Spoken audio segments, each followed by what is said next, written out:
আমরা ওয়াদা করেছিলাম যে আমরা একে অপরকে ছাড়া বিয়ে করব না, কিন্তু সে বিয়ে করে ফেলেছে এবং তার পরবর্তী কোনো প্রতিকারও নাই। সেই জন্য আমি বলছি যে কেন সে এই ওয়াদাটা ভঙ্গ করলো, কেন সে আমাদের মধ্যে যে চুক্তি ছিল সেই চুক্তি ভঙ্গ করেছে। আপনি সেই কারণে চিরকুমার রয়ে গেলেন, সেটাই তো বলতেই হবে, এরকমই তো হয়, অনেকের ক্ষেত্রে হয়েছে।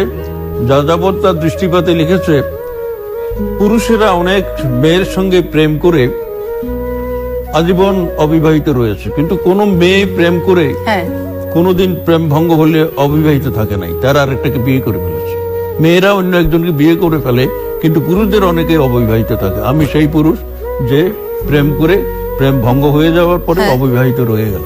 আপনি সেই পুরুষ যে প্রেমিকার জন্য চিরকাল ধরে অপেক্ষায় আছেন, কিন্তু এই মাঝখানে অপেক্ষায় নাই, ভালোবেসে কাউকে প্রতারিত আর হতে চাননি, অপেক্ষায় নাই কিন্তু আর কাউই দ্বারা হৃদয় আর ভাঙতে চাননি, মন ভাঙতে চাননি। কিন্তু এই মাঝখানের আসা যাওয়ায় জয়নাল হাজারী কোন নারী কি এসেছিল জীবনে?